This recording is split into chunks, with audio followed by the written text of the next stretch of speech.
steps in coordination with multilateral and bilateral partners, as well as with the new government. In the latest disclosure based on the leaks of Edward Snowden, The Guardian reports Britain's spy agency, GCHQ, intercepted millions of people's Yahoo webcam chats and stored still images of them.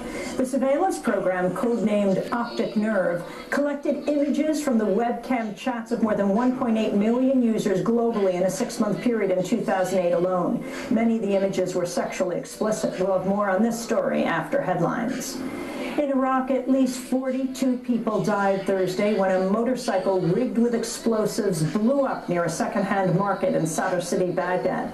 51 people were injured in a separate attack in Sadr City. A bomb planted on a minibus killed 5 civilians and wounded 14. Over 1,650 people have been killed so far this year in Iraq, with 680 killed since the beginning of February. Israeli forces opened fire and killed a Palestinian man in the West Bank Thursday after the man had barricaded himself inside his house to avoid arrest. The Palestinian Authority described the killing as an assassination, saying Israeli forces shelled the house, destroyed a part of it, and then stormed it. The killing came on the same day Amnesty International accused Israeli forces of using excessive violence in the West Bank, killing dozens of Palestinians over the past 3 years in what they said might constitute a war crime. Protests and vigils were held across the globe on Thursday, calling on Egypt to free 4 Al Jazeera journalists, including 3 of whom have been charged with aiding a terrorist organization. Osama El-Sayed is head of public relations at Al Jazeera. What we've been seeing over a number of weeks has been massive support around the world for our journalists to be freed by the Egyptian authorities, and there's a further ramp up today. There's action taking place in over 30 countries. The hashtag #FreeAJ is trending worldwide again, and we think that pressure will help in liberating our staff members from their jail cells in Cairo. One of the Al Jazeera journalists, Abdullah Al-Shami, has been held since August. His wife, Jihad Khalid, spoke in Doha Thursday. Egyptian authorities are treating Abdullah as a detainee from Rabat, like other detainees. Abdullah should be treated as a journalist, but they are not treating him on this basis. The charges against him are the same as other people detained from Rabat. He was there to cover the sit-in, no more.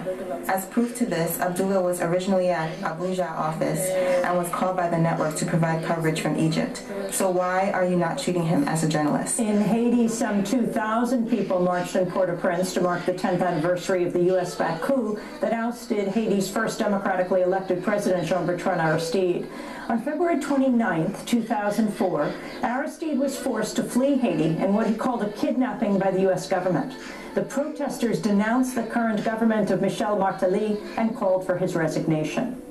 In news from New Mexico, authorities have confirmed 13 employees were exposed to radiation during a recent leak at the Waste Isolation Pilot Plant, or WIP, nation's first underground nuclear waste dump.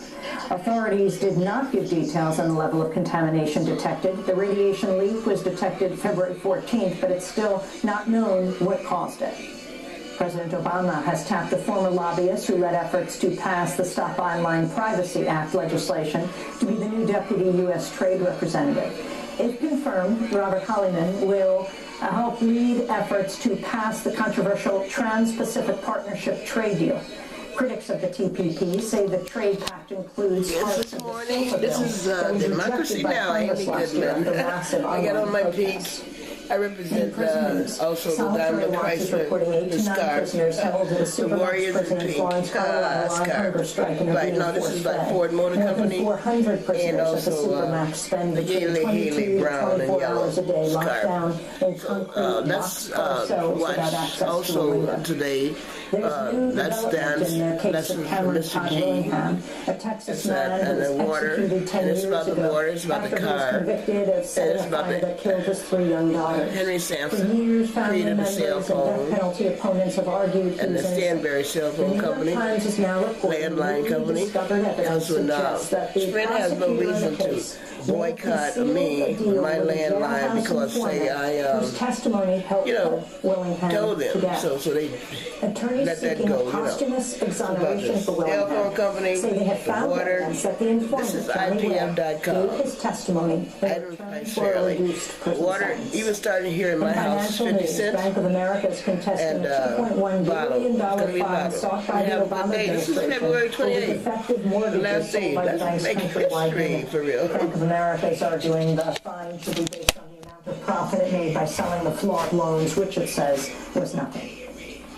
Italy's top criminal court has thrown out the convictions of 5 Italian agents for their role in the kidnapping of a Muslim cleric as part of the CIA's extraordinary rendition program.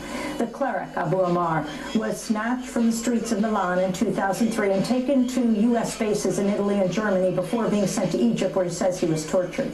22 CIA members have been convicted in absentia in the case. But on Monday, the court overturned the convictions of Italy's former military intelligence chief and 4 others, saying they were invalid because the case involved secret information.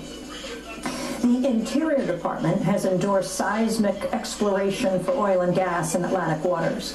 The American Petroleum Institute praised the move that could open up new areas for drilling, but the conservation group Oceana said exploration, quote, could be a death sentence for many marine mammals.